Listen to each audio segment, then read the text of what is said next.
Viewers, today is day 5 of the Russian campaign in Ukraine. The country has faced relentless attacks from Russian forces, but has also claimed successes of its own. Western intelligence officials say Russian forces have encountered stiffer than expected resistance, with Russia failing thus far to take any key cities. At least that's the claim that is coming in from the West. Ukraine itself has come out and said that it has drawn Russia into a protracted fight on Ukrainian soil and has reduced the fight for Ukraine in specific key cities like Kyiv in the heart, and of course, viewers, others in the east into a stalemate. Both sides, however, have differing claims, and it's becoming exceedingly difficult to cut through the fog of war to determine where exactly is the truth. In every war, it's a cliche to say this, the truth is almost always the first casualty. Ukraine has asked to urgently join the European Union meanwhile and demanded Russian troops withdraw from the country. Kyiv's intelligence meanwhile suggests Belarus is prepared to join the Russian invasion. A Ukrainian official has told Times Now more than 500,000 refugees have fled Ukraine to neighboring countries amidst Russia's ongoing invasion. And this according to the United Nations. And we also showed you the countries where the maximum number of refugees have actually entered. Now, amongst all of this, viewers, Vladimir Putin has ordered Russia's military to put its deterrence forces, which include nuclear weapons, on special alert.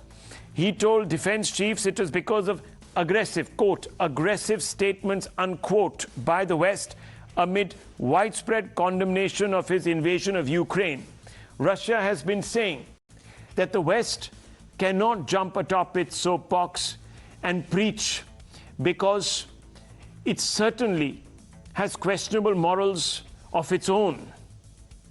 In the midst of all of this recrimination and, of course, the relentless back and forth between the militaries on the ground, talks between Russian and Ukrainian delegations are underway as Russia continues to ramp up war efforts, and President Putin ordered, as I said, viewers, his deterrent forces to take up positions just in case. Now,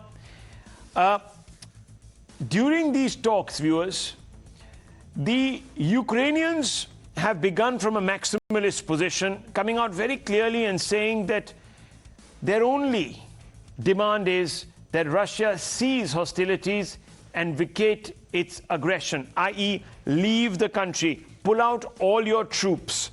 That's what the Ukrainians have put down. The Russians, being a bit gun-shy, to use, and pardon the pun, but gun-shy, refusing to state its own terms, its own negotiation position, but is keen on an agreement with Ukraine. What those terms for that agreement is, it's not telling us, keeping its cards very close to its chest. Hopes cannot be too high, viewers, as both sides are also indulging in simultaneous mind games to undermine each other. Here's what they have been roughly saying. Russia orders nuclear force to be in a state of readiness. Obviously, an attempt to try and turn the screws on Ukraine psychologically. Nuclear force on special regime of combat duty calls West's help dangerous and a destabilizing factor, possible contributor to Russia's reaction. Ukraine, on the other hand, is calling on Russian troops to lay down arms and leave, as I told you. It's allowing foreigners to join hands in the war against Russia, and talks to friendly nations to forge an anti-war coalition, wants to also, as I said, quickly press for entry into the EU, the European Union. Both sides have been taking pot shots at each other. Here's what I mean. Let's play out the reactions. Продовжується це злочинне вторгнення в Україну. Російська держава зазнає таких збитків, ніби війна пройшла і їхньою територією. Для чого все це вам? Для чого? Ще раз, 4,5 тисячі вбитих російських оккупантов. Бросайте вашу технику и уходите.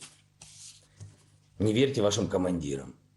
Не верьте вашим пропагандистам. Просто спасайте ваши жизни. Уходите. Поставки оружия, вооружения, боеприпасов на территорию Украины, с нашей точки зрения, может и станет чрезвычайно опасным и дестабилизирующим фактором, который в любом случае никоим образом не будет способствовать ни стабильности на Украине, ни восстановлению порядка, ничему, а в долгосрочной перспективе может иметь гораздо более опасные последствия. Now, viewers, of course, our reporters have been in Ukraine. The latest to join the contingent from Times Now is Jonathan Gilbert. Jonathan, thank you very much. You're in Lviv, which is in the west. Slightly more peaceful, I should imagine, but nonetheless, the situation there tense and precarious.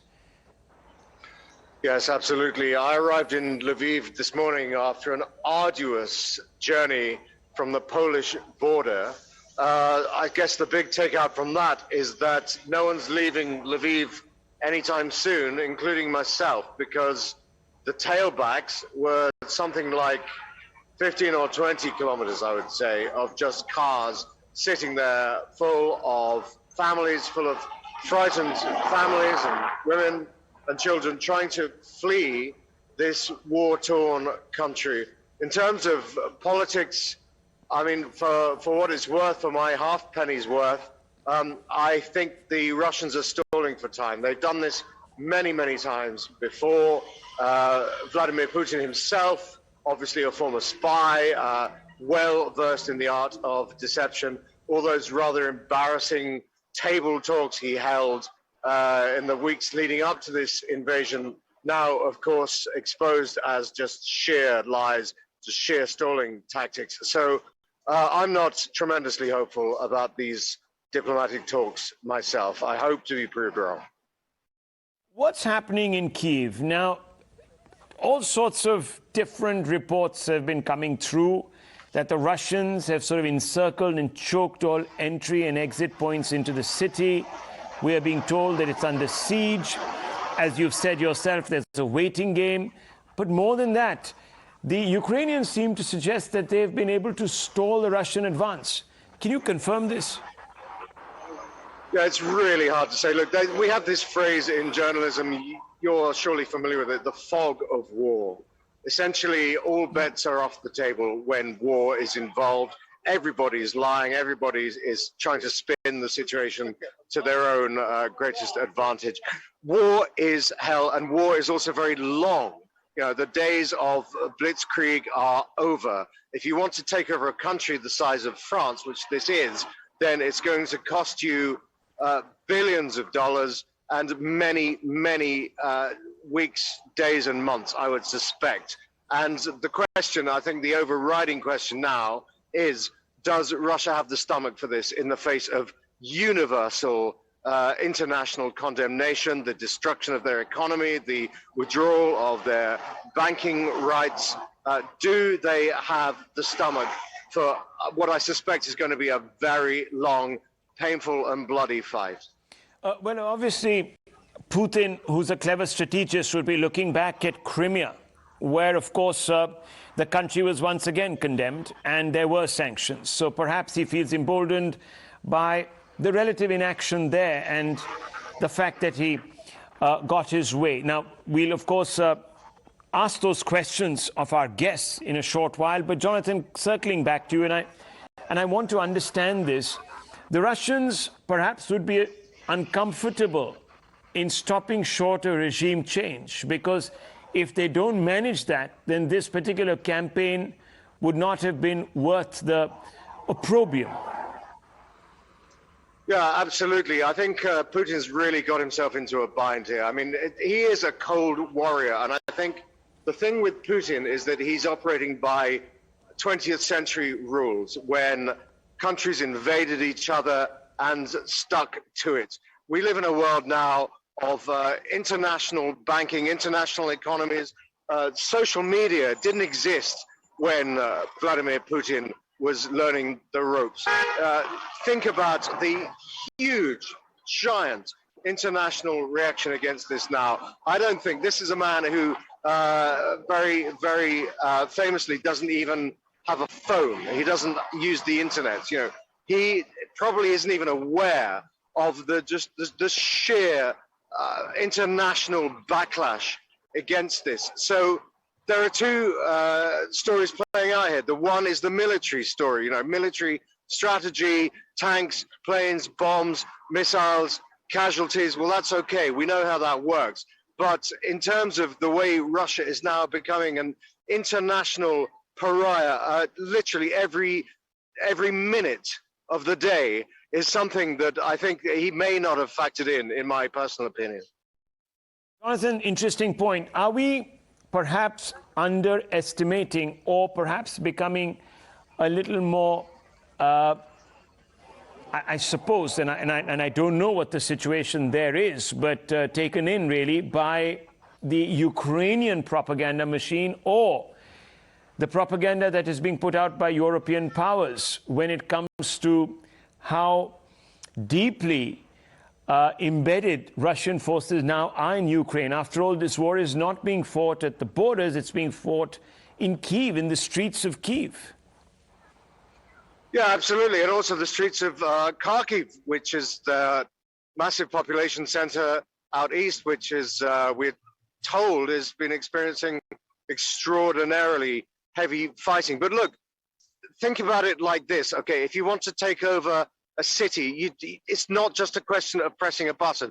You have to literally advance meter by meter, day by day. The Russian military is obviously vastly superior to that of Ukraine, but that doesn't mean that Ukrainian tanks aren't fighting back. And then, of course, there's the civilian element. I mean, everybody in Ukraine has been offered weaponry from the central government depot. I don't know what the figures are, but anyone who wants a gun can have one. And quite frankly, urban warfare, as we know, going all the way back to World War II, but obviously clearly much more recently in Iraq, is a hellish business. It doesn't matter how many tanks you have. If everybody on the street has a rifle and wants to shoot you, then you have to take a city meter by meter, street by street, building by building. And that is not an easy prospect. Thank you, Jonathan, for joining us here. We will, of course, check back with you in an hour or so. Now, viewers, what you're seeing on your screens are pictures of the Prime Minister. And we're roughly about an hour from the United Nations Special General Assembly session. This is only the 11th time in history that the UNGA has actually held a special session. And we have with us Gurmeet, who is reporting from New York, right outside the UNGA building. Gurmeet, thank you very much for contributing 2 times now. And I have to ask you this. India has chosen to abstain now on 2 votes. The world is, of course, expecting to censure Russia. What are the chances of a formidable number or a majority countries lining up behind the United States I presume, condemning Russia in the strongest possible terms? Well, as you can see, you're right. India has now abstained from the 2 votes. But I think in the best interest, if you're looking at it around the world right now, with all the NATO nations lining up in the vote, today we're going to find out what are the more sanctions that they're going to put behind on Russia. Already the financial sector has been on very, very tight ropes now. They're going after all the business people, all the oligarchs, the monies, of course, that they need to fund this war is being held very tightly in scrutiny from US and, of course, from other nations as well. The sanctions is what's going to make the difference. And after seeing that, with the trickle-down effect, only 3 countries have held back on the vote. And they really just needed, the 9 of them have passed it. So 2 times already they've passed through. We're all looking forward to see how today's meetings are going to unfold and what are the new sanctions that are going to be imposed as well. That's the big question right now. Germany has already pulled back, as you know, from the gas pipeline project, which cost Russia in billions of dollars. So these are the trickle-down effects that Putin is going to face. But like Jonathan said earlier, this might be a long, long war. But hopefully the tight sanctions that keep coming down the road might shorten the length. It's yet to see, though. Well, of course, that's the point that many people will want to debate, whether the sanctions are actually having an impact. Certainly, the Russians have appeared to at least want to negotiate the terms of a peace. Now, Gurmeet, this session, what time does it get underway? It's only the 11th time in history that a special session of the United Nations General Assembly is being convened. How does this play out? From what we understand, there are 2 sessions being held today. They're both in the afternoon sessions. The first one is going to be the General Assembly session with the 193 members of the General Council. And the second session is going to be a more private one with only 15 of the Security Council members in it. And from what we understand, they're going to be happening later part of the day today, probably after 12 or 1 p.m. U.S. time here. Gurmeet Sodhi, we'll check back with you, of course, on how that session went and what was actually said and the substantive takeaways from it. Thank you very much. Let's open this up, viewers, because there are many questions to be asked. At the UNGA, of course, the West as a bloc is going to censure Russia. Now, the Russians have been saying, and we've done some digging of our own, that the West is hardly in a position to preach here. And why are they saying it? They're saying it because in the past, NATO, for example, provoked Putin, many would say, and this is what the Russians are saying, by sending overtures to an ineligible Ukraine to join NATO. They said Ukraine never really met the terms for membership of NATO. They didn't really have to take this entire position by trying to reel in Ukraine. All they could have done was to abet in what Putin was saying, which is just make a clean declaration that you're not interested in bringing Ukraine on board. In 1998, NATO bombed Yugoslavia without UNSC sanction. It invaded Iraq under a false pretext and secured regime change, used chemical weapons in Vietnam and committed massacres, and we're talking about the United States here. The US also supported Saddam Hussein during the Iran-Iraq war, where, of course, Hussein used chemical weapons. Overthrew democratically elected Mossadegh in Iran in 1953. Again, we're talking about the United States. United States supported General Yahya Khan during genocide in East Pakistan, which later, of course, was liberated by India with the help of India and, of course, rebel forces, and has turned into the independent nation of Bangladesh. Propped dictators like Pinochet during the Cold War. The list is long, viewers, and therefore the Russians have come out and said you can't really sit in judgment of Russia when it's defending its own sovereignty. Does this stand? And let's scrutinize these claims. And I want to begin first with Kenneth Juster, former US Ambassador to India, Distinguished Fellow, the Council on Foreign Relations. Kenneth Juster, yes, the West has been imposing sanctions. It has taken a dim view, to put it mildly, of Russian aggression. But can it actually preach to Russia today with a clear conscience? Well, thank you very much for having me on today. I don't agree with the way you've characterized a lot of the past events, but I think it doesn't make sense to spend our time arguing about those. If, in fact, India and other countries thought that those past events were incorrect behavior, then that argument applies currently to what Russia is doing as well. what has happened here is that Russia has shattered the Cold War world order, post-Cold War world order, and created the most devastating combat in Europe since World War II. And accordingly, the world has reacted to that quite severely. It's incorrect, I would submit, to say that NATO has sought to move east. The countries at discussion here have sought to move west. This is what Ukraine has seeking to do. But the fact of the matter is, NATO has not admitted Ukraine. There was no immediate or any threat to Russia. And the question now is what the world will do. In a strange way, if Russia had only made a slight incursion into Ukraine, not that I think that would have been legitimate or appropriate, the West would have been and the world much more divided. But their behavior has been so extensive and egregious that you have seen even the Chinese abstain from motions relating to Russia, and their behavior may go so far as to force all countries to really criticize it, given its egregious nature, depending on what happens. So we're at a very pivotal moment in world affairs. I fully understand and appreciate the difficulties and dilemma that India faces, given its historical relationship with Russia, its reliance on Russia for military equipment, its desire not to push Russia closer to China, its desire for a multipolar world. I do appreciate that they have spoken up recently at the United Nations for a peaceful resolution of the dispute, and more recently talking about the importance of the territorial integrity and sovereignty of Ukraine. But the question is whether events are going to move all countries in a direction that have to say this type of egregious invasion is not appropriate.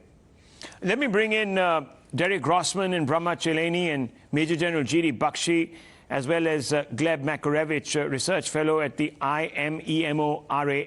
Now, Mr. Makarevich, you've heard Mr. Juster. He served in India most recently. What do you make of what Mr. Juster has said? That it is actually Europe that has, at least Eastern Europe, that has moved west, and this has got nothing to do with Western expansionism, in specific NATO expansionism.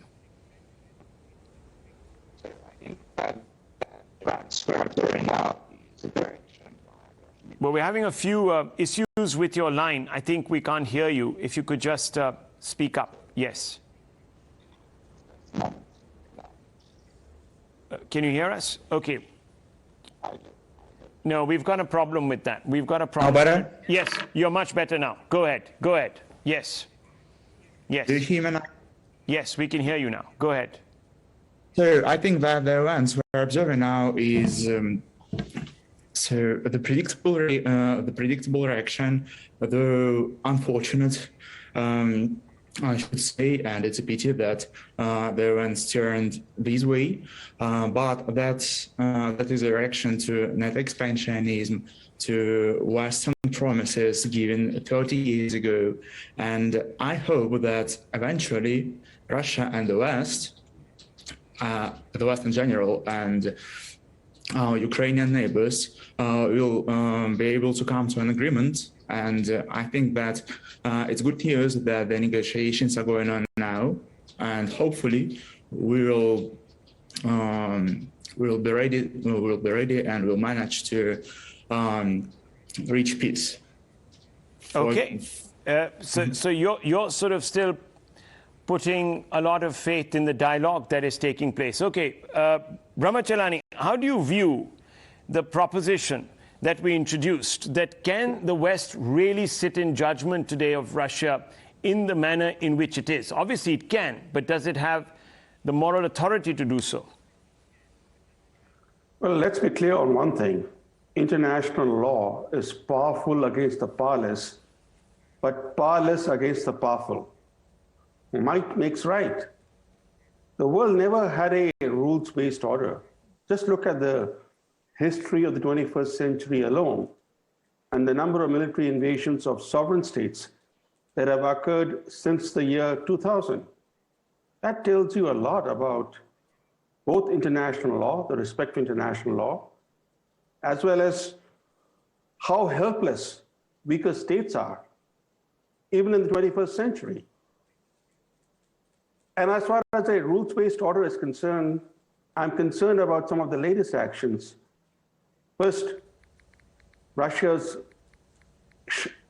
shameless aggression of a sovereign state cannot be justified by anyone.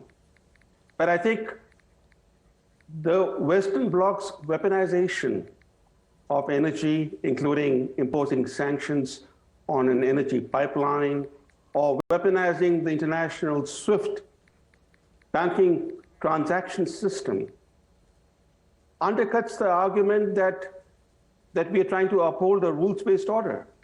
Weaponization of anything, whether it's trade, whether it's SWIFT, whether it's energy, is against a rules-based order. But what we are seeing is a world going crazy at the moment. We are seeing this war, totally unnecessary war in Ukraine. We are seeing Germany announcing plans for remilitarization. This appears to be a watershed moment, a moment that will change international relations, will complicate India's ability to pursue its strategic interests. And the main casualty of what we are seeing is going to be Asian security, because now the focus is back on European security. The Americans are pouring military resources into Europe. Russia is going to be seen once again as America's main foe. In fact, Biden, just before he was elected president, said in an interview with CBS News 60 Minutes that Russia is America's main threat and China is America's main competitor. His words have come true, like a self-fulfilling prophecy. And this strategic shift that we're going to see, or we are seeing now, with America refocusing its attention to Europe, will open up so much space for China to pursue its aggressive expansionism. It'll also likely advance China's economic power and energy security by making Beijing the main beneficiary of the new Western sanctions on Russia. I don't see anything good coming out from the present crisis. Okay, well, of course, no good coming out from the present crisis. General Bakshi, that, of course, is now perhaps a statement that is staring back at us, and it is obvious. But nonetheless, do you think the West today has been shown up as being perhaps on the decline?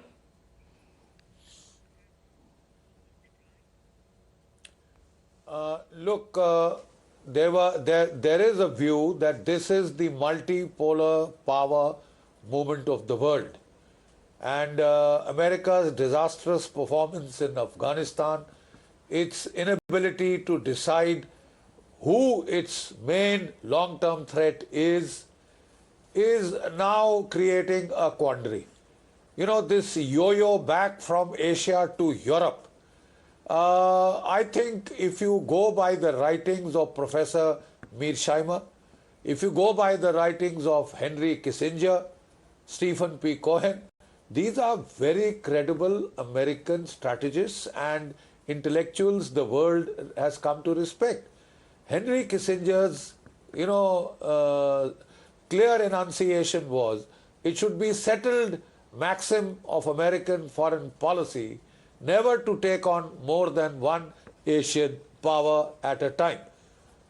After a disastrous performance in Afghanistan, the world could be forgiven for being skeptical when the United States and NATO talk of taking on Russia and China both and bringing them to grief. It's a bit of an overstretch, imperial overstretch. I'd like to again humbly point out that when the United States attacked Iraq, it was preceded by a 40-day air campaign. No boots on the ground, 40 days air campaign Only after they had pulverized every bit of the infrastructure, military and civilian in Iraq, did they go in. And then, of course, they were able to mop up in 100 days because they made their air superiority count. Yes. Yugoslavia, 30 days of an air campaign, and the world just sat and watched. No human rights were violated then, no condemnation, no talks of overkill, no talks of, genocide, nothing. Nothing, you see. So, it's one set of rules when the United States and NATO attack, and it is another set of rules when somebody else repeats the same playbook. Okay, let me get quick responses. What they are saying is that Europe cannot see a war. They will impose war on the rest of the world. Okay, let me get quick responses. Kenneth Juster, can the West wash its hands off the predicament Ukraine finds itself in? Straightforward question to you, and I want to bring in Mr. Grossman right after. Yes. Well, I'm not sure what you mean by wash their hands. I would just like to clarify, for example, in Iraq, the United States went to the United Nations and got a 15-0 vote at the Security Council. Yeah, but Mr. Juster, I mean, that war, I don't know which war. No, hang on. That war was based on a lie. Let's be honest about that, Mr. Juster. There were no nuclear weapons. There were never any WMDs. It was cooked up. The Handlick's report is out there. With all due respect, it's one thing to say that there was inaccurate intelligence. It's another thing to say that there was a deliberate lie, and I would disagree very vociferously. I don't know. That's a fine line. That's a fine line. But all the more, if you object to what was done previously, then you should equally object to what's going on now. No one is supporting what the Russians are doing. Let's be very clear.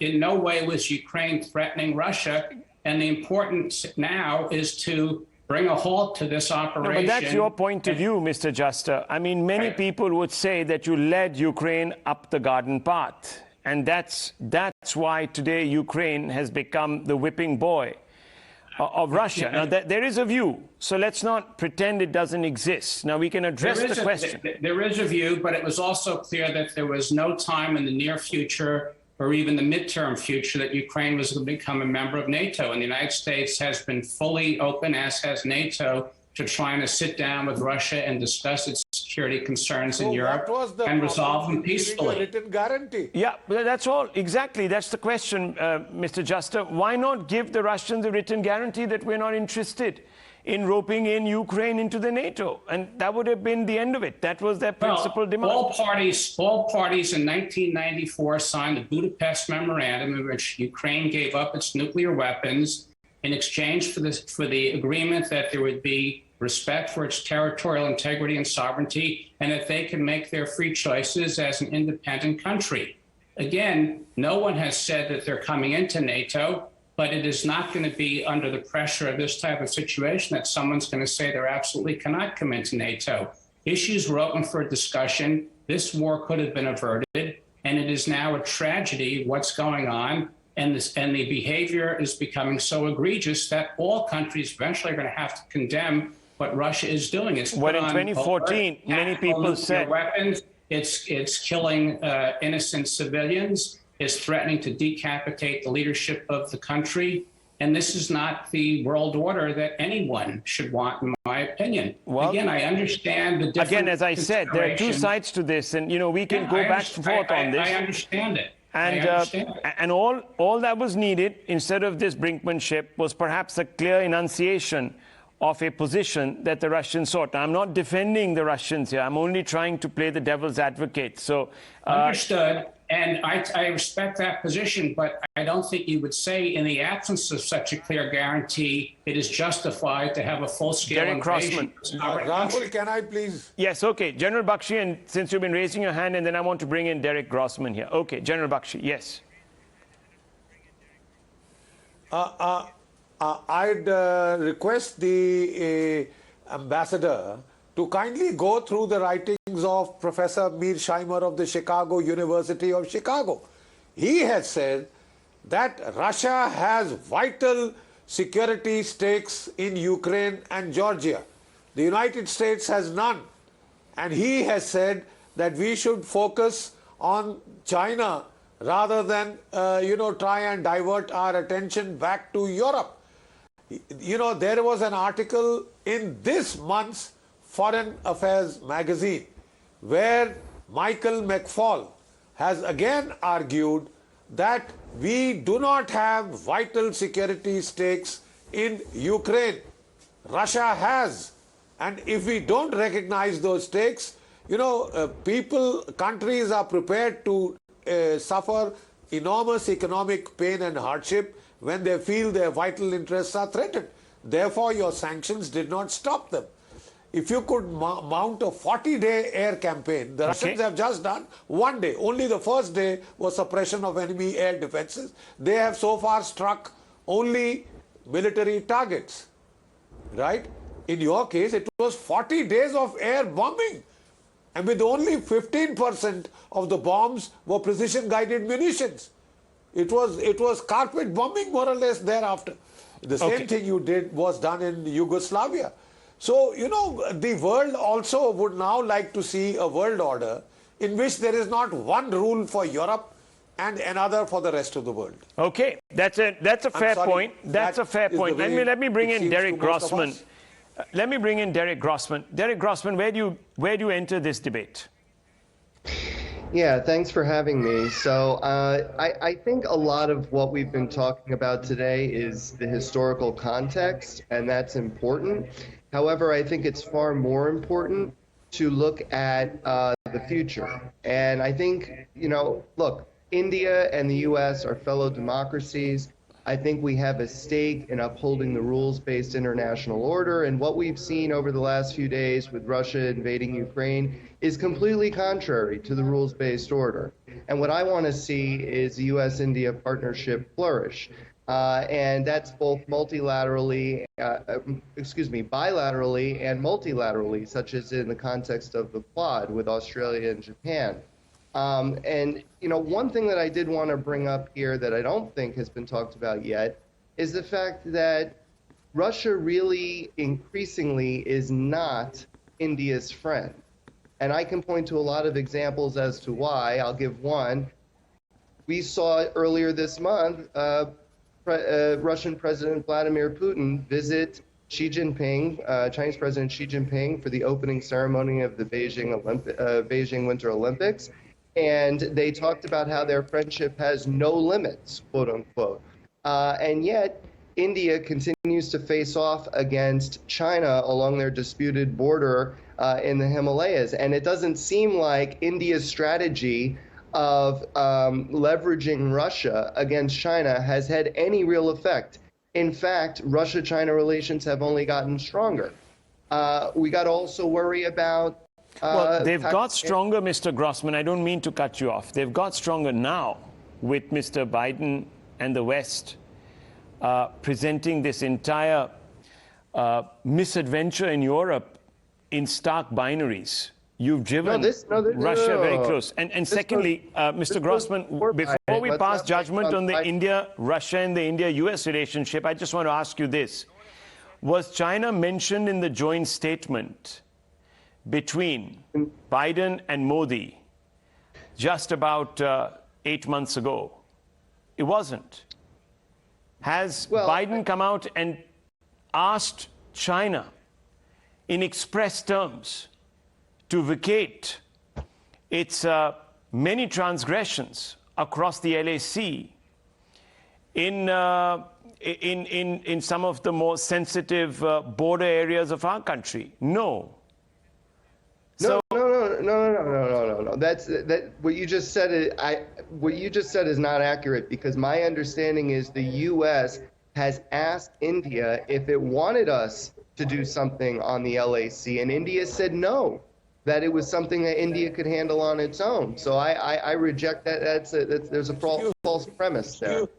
But let me also say... No, hang on. General Bakshi wants to rebut you on that. So let's, on the point, on the fact. The restraint in mentioning China in any U.S.-India communication or any Quad communication comes from India, which is very concerned about not poking China in the eye. Okay. General Bakshi, yes.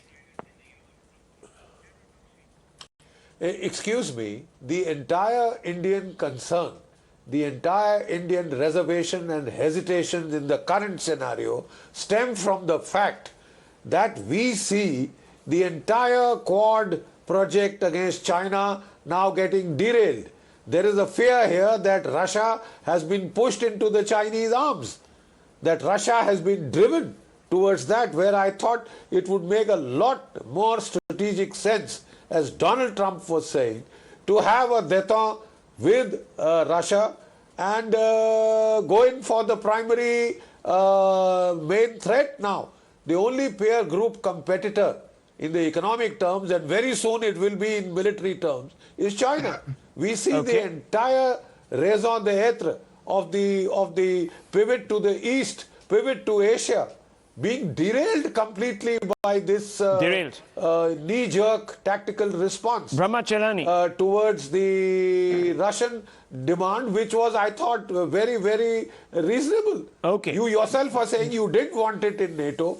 It doesn't qualify for NATO. Where then was the problem in giving a written guarantee? If not forever and ever, then for a couple of years. Brahmachaleni, quick response to the conversation we were having about whether Russia is a less fair weather or more fair weather friend than America under circumstances.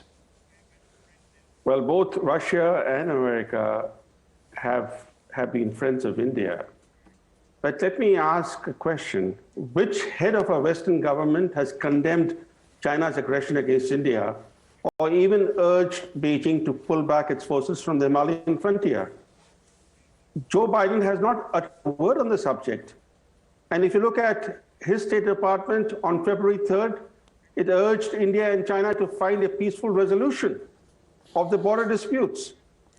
And the Indo-Pacific Strategy document that was released about 3 weeks ago refers to China's aggression against India in neutral terms. It doesn't call it aggression, but as a conflict along the line of actual control. So the Biden administration, unlike the Trump administration, is not willing to even call out China on its aggression against India or even urge Beijing to pull back its forces. India has not advised Washington not to speak up on the Chinese aggression. India is on its own in dealing with China's aggression. But make no mistake, by locking horns with China in military standoffs, despite the risk of a full-scale war, India has openly challenged Chinese capability and power in a way no other country has done in this century, not even the United States. For 22 months, India has militarily locked horns with China. It has deployed as many troops as China has. China has massed up to 200,000 soldiers along the frontier. And India has more than matched the Chinese force deployments, even at the risk of a war. Okay, let's get Mr. Juster. But I should also point out one thing, that in the current Himalayan military crisis, Russia, despite its deepening entente with China, has transferred weapons to help strengthen India's defenses. In fact, Russia is advancing the delivery of its S-400 anti-missile defense system that India urgently needs as a protection against China's forward deployment of an array of lethal missiles. So Russia has been quite helpful, and so has the US been. So I don't think it's, that forcing India to choose between Russia and America is the right approach. Also, Mr. Juster, when I happened to interview Secretary of State Pompeo, he made it very clear, and I have a number of his quotes out, and that happened, and you were perhaps there when that interview took place, and he was very, very clear that he would, in fact, like to see deepening equations between India and the United States so that the two could deter, those are his words, deter China in the ongoing crisis. So I don't know where this sort of line is coming through that India didn't want the US to refer in the recently concluded bilateral talks, which were at the summit level, and include China's name. Could you explain that, Mr. Juster? Be happy to do so. Let me make a few points here. First of all, no country wants to have a direct military conflict with China at this point in time. But the United States has been very strong in supporting India in its border dispute with China. They made that clear when I was in office. And the Biden administration, while I'm not inside and can't tell you all the ins and outs of what they're doing, came out very clearly in its Indo-Pacific strategy, indicating that China was a competitive concern and that it has worked effectively in the Quad, not in a way to, and again, this is because of, in large part, India's view, not in a way to be containing China or directly confronting it, but in a way to build a positive agenda for the region that implicitly is counter to the behavior of China in that Indo-Pacific region. But the United States is not at this point demanding that India choose between Russia and the United States. As I indicated earlier, no, it's in no position to actually make that demand. The situation that India is in, it's in no position to make that demand. But it cannot, over time, it's going to have increasing difficulty if Russia's behavior continues to be as egregious as it is in invading a sovereign country and violating its territorial integrity, which is the very thing that India does not want to see China do in the Indo-Pacific region. Well, viewers, look, we come back to the same point. Whether Russia has taken this bait because it was provoked, or is it embarking on a unilateral expansionist agenda of its own? Obviously, we have two very differing points of views. And, you know, most people in a democracy can legitimately differ from one another. So the chestnut is still very much in the fire. We just have to see now how it actually pops out of its pod. We'll leave it at that, viewers. We've had an engaging conversation. The fact is that both Russia and the West feel aggrieved about differing perceptions. It's going to take some great statesmanship, some elevated statesmanship to bridge this perception gap so that there's peace once again in Europe. The United Nations General Assembly special session, only the 11th in history, has begun. And so is the conversation in Belarusia between the delegations of Ukraine and Russia. So third round of talks is on. So quite clearly some progress is being made there. And one hopes that it will be a progress towards maintaining status quo or then complete de-escalation. We don't know, but we'll keep you informed.